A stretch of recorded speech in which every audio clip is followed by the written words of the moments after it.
சுற்றி சுற்றி பார்த்தா இப்போ நம்ம நாட்டில் என்ன தான் நடக்குதுன்னு தெரில. இந்த முறை நம்ம தேர்ந்தெடுக்கிற டிவிக்கு ஆட்சி இதுக்கு என்ன பண்ணுவாங்கன்னு தெரில. இப்போ நம்ம பேசிகிட்டு இருக்கிறது தமிழ்நாட்டில் ஆட்சி மாறின பிறகு நடந்த முதல் ரொம்ப வைரலான விஷயம். இந்தியா முழுக்க இது வந்து ரொம்ப பேசும் பொருளாக இருக்குது. எதை பற்றி பேசுகிறேன் அப்படின்னு சொல்லிட்டு இந்த ஒரு தம்ப்நெயிலை பார்த்து நீங்கள் வீடியோக்குள்ளே வந்திருப்பீங்க, உங்களுக்கே தெரிஞ்சிருக்கும். நம்ம கோயம்புத்தூரில் நடந்த அந்த 10 வயசு ஒரு சின்ன குழந்தை, அந்த இன்சிடெண்ட் தான் ரொம்ப கஷ்டமாக இருக்குது கேட்குறதுக்கு. ஏன்னா நம்ம அக்கா குழந்தைங்க அப்படிங்கிற மாதிரி தான் பக்கத்து வீட்டில் அக்கம் பக்கம் இருக்கிறவங்களாம் மாமான்னு சொல்லி அன்பாக கூப்பிட்டு நம்ம ஒரு உரிமையோட நம்பிக்கையோடு பழகும். அந்த ஒரு குழந்தைகிட்ட போய் என்ன நடந்துச்சு அப்படிங்கிறத இந்த ஒரு வீடியோ ஃபுல்லாக பார்க்கலாம். ஸோ இன்னும் நம்ம சேனலை புதுசாக பார்க்குறீங்க அப்படின்னா, இன்னும் இந்த வீடியோ ஃபுல்லாக பார்க்கணுன்னா மறக்காமல் சப்ஸ்கிரைப் பண்ணிக்கோங்க. வீடியோ எங்கேயும் ஸ்கிப் பண்ணிடாதீங்க. உண்மையிலே என்ன நடந்துச்சு அப்படிங்கிறத நான் உங்களுக்கு சொல்ல போகிறேன். ஹாய் மக்களே, நான் உங்கள் ஆர்ஜே பேசுகிறேன். இன்றைக்கி அதாவது முந்தின நாள் பார்த்தீங்கன்னா கோயம்புத்தூரில் ஒரு சின்ன குழந்தை, அதாவது 10 வயசுக்கு இருக்கக்கூடிய ஒரு குழந்தை வந்து காணாமல் போயிருக்காங்க. அம்மா பக்கத்தில் இருக்கிறவங்க எல்லோரும் சாயங்காலம் வரைக்கும் தேடுறாங்க. தேடி முடித்த பிறகு பார்த்தீங்கன்னா கரெக்டாக ஈவினிங் 7 மணிக்கு மேலே அவங்க அப்பா வேலை முடிஞ்சு வீட்டுக்கு வரவும் பார்த்தீங்கன்னா இந்த மாதிரி தான் பொண்ணை காணும் அப்படின்னு சொல்லிட்டு அம்மா சொன்னதுனால இவங்களும் அப்பாவும் சேர்ந்து ஃபுல்லாகவே தேடுறாங்க. தேடி கண்டுபிடிச்ச பிறகு பார்த்தீங்கன்னா பொண்ணு எங்கேயுமே கிடைக்கல. உடனே ஆன் த ஸ்பாட்டில் என்ன பண்ணுறாங்கன்னா, இப்போ ஒரு நைட்டு 10 மணி போல் போலீஸ் ஸ்டேஷனில் போய் கம்ப்ளைண்ட் பண்ணிடுறாங்க. அவங்களும் அந்த கம்ப்ளைண்ட் வந்து ஃபைல் பண்ணிடுறாங்க. இது வந்து போலீஸ் வந்து ப்ரெஸ் மீட்டில் சொன்ன ஒரு தகவல் 10 மணிக்கு தான் இதெல்லாம் நடந்துச்சு அப்படின்னு சொல்கிறாங்க. ஆக்சுவலாக அது என்ன நடந்திருக்கு அப்படின்னு சொல்லி பார்த்தோம் அப்படின்னா, கொஞ்சம் மணி நேரத்தில் அந்த பொண்ணை வந்து என்னெல்லாம் பண்ணக்கூடாதோ எல்லாத்தையும் பண்ணி அந்த பொண்ணை கொன்றுருக்காங்க. இதை வந்து எப்படி சொல்கிறதுனே தெரில. ஏன்னா எனக்கும் அக்கா குழந்தைங்க, பசங்க, பொண்ணுங்க எல்லாருமே இருக்காங்க. எல்லாத்தையும் நான் ரொம்ப பார்த்துப்பேன். ஆனால் இப்போ இருக்க சொசைட்டியை நினச்சி பார்க்குறதுக்கே ஒரு பொம்பளை புள்ள வெளியே வர்றதுக்கே பயப்படுது. ஏன்னா இப்போ தான் எல்லோரும் வேலைக்கு போகிறாங்க, நல்லா படிக்கிறாங்க. அப்ராடு, ஃபாரின் எல்லாருமே எல்லா பக்கம் போய் பெண்கள் வந்து சாதிச்சுட்டு இருக்காங்க இல்லையா. இப்போ நம்மளுக்கு வந்து சிங்கப்பெண் சொல்லிட்டு அந்த ஸ்கீம் வேறு தளபதி வேறு கொண்டு வந்திருக்காங்க. அதுக்கு தனியாக கார் வாங்கி கொடுத்துருக்காங்க. எவ்வளோ விஷயம் பண்ணிகிட்ருக்காங்க. அண்ட் இந்த ஒரு கேஸில் இப்போ ஆட்சி அமைச்சிருக்க டிவிக்கு என்ன ஆக்ஷன் எடுக்க போகிறாங்க அப்படிங்கிறதுல உங்களை மாதிரி நானும் ரொம்ப எக்ஸைட்மெண்ட்டாக இருக்கேன். ஏன் அப்படி சொல்கிறேன்னு பார்த்தீங்கன்னா, அதாவது ஏடிஎம்கேவோட ஹெட்டு நம்ம எடப்பாடி பழனிசாமியாக இருக்காங்க பார்த்தீங்களா, அவங்க சொல்கிறாங்க இது வந்து ரீல்ஸ் ஆட்சியாக இல்லாமல் உண்மையிலே மக்களுக்கான ஒரு ஆட்சியாக இருக்கணும், அப்படி ஒரு தீர்ப்பு நீங்கள் கொடுக்கணும் அப்படின்றாங்க. அண்ட் ஆப்போசிட் பார்ட்டியில் உள்ள லீட்ரு, அதாவது எதிர்க்கட்சி தலைவர் யாருன்னு பார்த்தீங்கன்னா நம்ம உதயநிதி ஸ்டாலின் இருக்காங்க இல்லையா, அவங்க என்ன சொல்கிறாங்கன்னா, இந்த ஆட்சி வந்ததுலேருந்தே மக்களுக்கு நிறைய பிரச்சனைகள் தான் வந்துட்டுருக்கு. மக்களுக்கு யாருக்குமே இந்த ஆட்சி பிடிக்கல அப்படிங்கிற மாதிரி அவங்க ஒரு ட்வீட் போட்டிருக்காங்க. அண்ட் சீமான் வந்து நம்ம நாம் தமிழர் கட்சியிலோட ஒருங்கிணைப்பாளர் சீமான் ஐயா இருக்காங்க இல்லையா, அவங்க வந்து பார்த்திங்கன்னா ரொம்ப காட்டமாக போட்டிருக்காங்க என்ன தான் நடக்குது அப்படின்னு சொல்லிட்டு.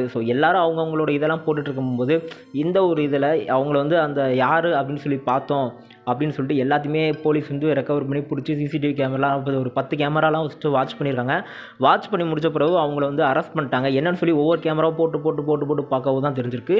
அது வந்து 10வது கேமராவில் இந்த பொண்ணை வந்து பைக்கில் கூட்டு போயிருக்காங்க அப்படின்னு சொல்லிட்டு. எங்கே கூட்டு போயிருக்காங்க அப்படின்னு சொல்லி பார்த்தீங்கன்னா, தென்னந்தோப்பு, அங்கே இருக்கிற ஒரு தென்னந்தோப்புக்குள்ளே கூட்டு போயிருக்காங்க. அது வந்து ரொம்ப கொஞ்சம் பால் அடைஞ்சு அப்படி இருந்த ஒரு ஏரியாவில் இருக்கிற ஒரு தென்னந்தோப்பு அப்படின்னு சொல்லலாம். அது போயிட்டு கொன்னுட்டாங்க. அதை வந்து கொன்று என்ன பண்ணியிருக்காங்கன்னா கிணத்துல தூக்கி போட்டிருக்காங்க. இது வந்து இவங்க வந்து தனியாக பண்ணியிருக்காங்களா அப்படின்னு சொல்லி கேட்டால் சத்தியமாக தனியாக பண்ணல. கூட அவங்க ஒரு ஃப்ரெண்டு வந்து எப்படி இருக்கணும் தெரியுமா, நம்ம ஒரு கஷ்டப்படுறோம், நம்ம வந்து தப்பாக வழி போகிறோம் அப்படின்னா, இல்லை நீ போகிறது தப்பு, இதை வந்து தப்பாக நீ பண்ணுற, இதை வந்து நீ பண்ணவே கூடாது, இதை இப்படி பண்ணுன்னு சொல்லிட்டு அவங்க வந்து நமக்கு வந்து ரொம்ப ஒரு நல்ல எக்ஸாம்பிளாக இருக்கணும். அப்படிப்பட்ட ஒரு ஃப்ரெண்டு நிறைய பேருக்கு இருக்காங்க. ஆனால் இப்படியும் சீப்பாக சில ஃப்ரெண்ட்ஸ் இருக்கிறாங்க அப்படின்னு சொல்லி கேட்கும்போது, இந்த மாதிரி இருக்கிற நல்ல நல்ல விஷயங்கள், நல்ல ஃப்ரெண்ட்ஸ் ஏதாச்சும் ஒருத்தர் நல்லது பண்ணியிருந்தாலும் இது மொத்தமாகவே ஸ்பாயில் பண்ணுற மாதிரி தான் ஆயிடுது. ஏன்னா இப்போ தான் டிவிக்கு ஆட்சி வந்திருக்கு. தளபதி வந்து ஸ்டாலின் இருக்காங்க. தளபதினா தப்பாக நினச்சிக்காதீங்க, நம்ம ஜோசப் விஜய் அவர்களை சொல்கிறேன். அவங்க வந்து இப்போ தான் சிஎம் ஆயிருக்காங்க. சிஎம் ஆன உடனே அவங்க இந்த ஆட்சியில் க்ரைம் ரொம்ப வைரலானா பார்த்தீங்கன்னா, வைரலாக இதுதான் நடந்திருக்கு. இது வந்து இந்தியா ஃபுல்லாகவே பேசும் பொருளாக இருக்குது. நான் ஆல்ரெடி சொல்லியிருந்தேன் இல்லையா. இதில் வந்து என்ன ஒரு விஷயம் அப்படின்னு சொல்லி பார்த்தீங்கன்னா, அவங்க அம்மா வந்து ஒரு ஸ்டேட்மெண்ட் கொடுக்குறாங்க. நாங்கள் இந்த வீட்டுக்கு வந்து 10 நாளில் இந்த நபர் வந்து அவங்க இருந்த வீட்டை விட்டு காலி பண்ணி போயிட்டாங்க. ஆக்சுவலாக அவங்க வந்து எங்களுக்கு பக்கத்து வீட்டில் இருந்தாங்க. அந்த 10 நாள் பார்த்தீங்கன்னா என் பொண்ணுக்கிட்ட வந்து சாக்லேட் கொடுக்குறது, பேசுகிறது, கை கொடுக்குறது, இந்த மாதிரி தான் பண்ணிட்டு இருந்தாங்க. இதெல்லாம் வச்சு அவங்க வந்து இந்த பொண்ணை டார்கெட் பண்ணி திரும்ப வந்து இந்த பொண்ணை வந்து வா நான் சாக்லேட் வாங்கி தரேன் அப்படின்னு சொல்லிட்டு பைக்கில் ஏற்றி கூப்பிட்டு போய் இந்த ஒரு சம்பவம் வந்து நடந்திருக்கு. அதை நான் பேச விரும்பலை. அந்த விஷயத்தை நான் வந்து பர்டிகுலராக மென்ஷன் பண்ண விரும்பலை. ஏன்னா ஏன் அப்படின்னு சொல்லிட்டு இந்த வீடியோ பார்க்குற எல்லாத்துக்கும் தெரியும். இந்த வீடியோ பார்க்குற உங்களுக்கு இப்போ இந்த செகண்ட் பார்த்துட்ருக்கீங்க இல்லையா, சரியாக 4 நிமிஷம் 4:40 பார்த்துட்ருக்கீங்க இல்லையா, இப்போ நீங்கள் சொல்லுங்கள், மக்களாட்சி அப்படிங்கிறதுனால உங்கள்கிட்ட கேட்குறேன், இந்த ஒரு தப்புக்கு என்ன தண்டனை நீங்கள் மக்களாகி நீங்கள் கொடுப்பீங்க அப்படின்னு சொல்லிட்டு உங்களோட கருத்துக்களை கமெண்ட்டில் சொல்லுங்கள். எந்த கமெண்ட்டுக்கு அதிக லைக் வருதோ அதை வந்து நம்ம வந்து டிவிகே மெம்பர்ஸ்க்கு வந்து ஷேர் பண்ணுவோம். இந்த கமெண்ட் வந்து மக்கள் அதிகமாக இது பண்ணியிருக்காங்க அப்படின்னு சொல்லிட்டு. ஸோ அது நடந்துச்சு அப்படின்னா உண்மையிலேயே this government is very great அப்படின்னே சொல்லலாம். ஸோ அதை பற்றி பேசுகிறதுக்கு ரொம்ப இல்லை. உங்களுக்கு என்ன தோணுது, என்ன தண்டனை இது கொடுத்தா இனி இது நடக்காது அப்படின்னு சொல்லி தோணுது. ஏன்னா ஒரு பக்கம் பார்த்தீங்கன்னா ஏகப்பட்டதில் ஜாதி அப்படின்னு சொல்லிட்டு வேலையிலேருந்து 1008 இதில் நடந்துட்டு இருக்கும்போது அதை பற்றிலாம் ஓடுறதுக்கு யாருக்கும் மனசு இல்லை. ஆனால் இதை பண்ணுறதுக்கு அவ்வளோ தைரியம் இருக்குது. அண்ட் இதுக்கு ஒருத்தர் வந்து சப்போர்ட் பண்ணியிருக்காரு, நான் இருக்கேன் அப்படின்னு சொல்லிட்டு. இது எவ்வளோத்துக்குள்ளே தலைகுனிகிற விஷயம் அப்படின்னு சொல்லிட்டு தெரில. இல்லை எல்லோரும் எங்கெங்கேயோ போயிட்டுருக்காங்க, ஆனால் நம்ம மட்டும்தான் இந்த ஒரு சர்க்கிள் உள்ள சுற்றிட்டுருக்குறோம். ஸோ அதான் அவங்க அம்மா என்ன சொல்லியிருக்காங்கன்னு பார்த்தீங்கன்னா, அந்த கொன்னவங்க பேர் வந்து கார்த்திக். அவங்க என்ன சொல்லியிருக்காங்க அப்படின்னு சொல்லிட்டா, அவங்க அம்மா சொல்லியிருக்காங்க, கார்த்திக் வந்து எங்களுக்கு வந்து பக்கத்து வீட்டில் தான் இருந்தாங்க, இப்போ இல்லை, நாங்கள் இந்த வீட்டுக்கு குடி போயிடுறதுக்கு ஒரு 10 நாளில் அவங்க வந்து இந்த வீட்டை காலி பண்ணி போயிட்டாங்க. ஸோ என் பொண்ணு கூட கொஞ்சம் கேஷுவலாக எப்பவும் போல் சுற்றுவாங்க, சாக்லேட் வாங்கி கொடுப்பாங்க, கை கொடுப்பாங்க. இந்த மாதிரி பொண்ணுக்கிட்ட மாமா அப்படிங்கிற ஒரு இதில் ரொம்ப பாசமாக இருந்ததுனால இவங்க மறுபடியும் வந்து கூப்பிட்டதுனால அந்த பொண்ணு ஏறி போயிருக்கு.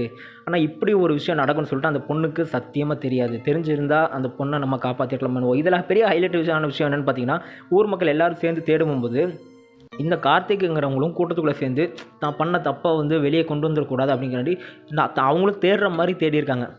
ஆக்சுவலாக இவங்க தான் அந்த பொண்ணை வந்து நல்லா யூஸ் பண்ணி கொண்டுட்டு தூக்கி கிணத்துல தூக்கி போட்டு போனது இவங்க தான். ஆனால் இப்போ இந்த பொண்ணை வந்து தேடுற மாதிரி தேடி ஒரு விம்பத்தை, நான் அந்த தப்பு பண்ணலை அப்படிங்கிற மாதிரி ஒரு விம்பத்தை க்ரியேட் பண்ணியிருக்காங்க. கடைசியில் போலீஸ் சிசிடிவிலாம் இது பண்ணி பார்க்க போகும்போது இவங்க தான் சொல்லி பிடிச்சி விசாரிக்கும் போது என் ஃப்ரெண்டு கூட இருந்தான் அப்படின்னு சொல்லிட்டு அந்த ஃப்ரெண்டையும் கூப்பிட்டு வச்சு அவங்க வந்து அவங்கள கேட்ச் பண்ண போகும்போது கீழே வந்து கை உடஞ்சிருச்சு அப்படின்னு சொல்லிட்டு ஒரு ஸ்டேட்மெண்ட் கொடுத்துருக்காங்க. அண்ட் அந்த ஃபோட்டோவை நான் இதில் வந்து அப்லோட் பண்ணுறேன். ஸோ இந்த மாதிரி ஏகப்பட்ட விஷயங்கள் வந்து வரிசையாக வந்துக்கிட்டே இருக்குது. அண்ட் இதில் பார்த்திங்கன்னா இப்போது இன்னொரு ஹாஸ்பிட்டலில் ஒன்று நடந்திருக்கு. ஏன் இப்படி சுற்றி நடக்குதுன்னு சொல்லிட்டு தெரில. அது கொஞ்சம் கஷ்டமாக தான் இருக்குது. பட் ஆனால் இதை பற்றி பேசுகிறதுக்கு நான் இருக்கிறேன். ஸோ அடுத்த வீடியோவில் இதை பற்றி நான் இன்னும் நிறைய விஷயம் அடுத்து என்ன அப்டேட் வருதுங்கிறத நான் உங்களுக்கு சொல்கிறேன். பட் ஆனால் இன்னொரு விஷயம் என்னன்னு சொல்லி பார்த்தீங்கன்னா, அந்த பொண்ணோட உடம்பு வந்து இன்றைக்கி வந்து வாங்கிட்டாங்க. ஏன்னா நைட்டு உட்காந்து போராட்டம் பண்ணாங்க. அதுக்கப்புறம் தான் இவ்வளோ பெரிய விஷயங்கள் நடந்துச்சு. இன்றைக்கி காலையிலையும் சாயங்காலத்துக்குள்ளே அந்த பொண்ணோட பாடி வந்து அவங்களோட அப்பா அம்மா வந்து வாங்கிட்டாங்க அப்படின்னு சொல்லிட்டு ஒரு நியூஸ் வந்து நான் இன்ஸ்டாகிராமில் பார்த்தேன். ஸோ அதை நீங்களும் பார்த்துருந்தீங்க அப்படின்னா கமெண்ட் செக்ஷன் சொல்லுங்கள். இந்த மாதிரி இனிமேல் யாரும் நடக்காமல் இருக்கிறதுக்கு நம்ம என்ன வழி உண்டோ அதை நம்ம வந்து அரசாங்கத்துக்கிட்ட வந்து கோரிக்கை வைப்போம். ஏன் அப்படின்னு நான் கோரிக்கை வைக்கணும்னு சொல்கிறேன்னு பார்த்தீங்கன்னா, நம்மளோட சிஎம் விஜய் என்ன சொல்லியிருக்காங்கன்னா, உங்களுக்கு எதுவும் கோரிக்கை இருக்குது என்னை வந்து பார்க்கணும் அப்படின்னா நீங்கள் என்னை டேரெக்டாகவே வந்து மீட் பண்ணலாம், எனக்கு இந்த நம்பர் இருக்குது அப்படின்னு சொல்லிட்டு நிறைய இது சொல்லியிருக்காங்க.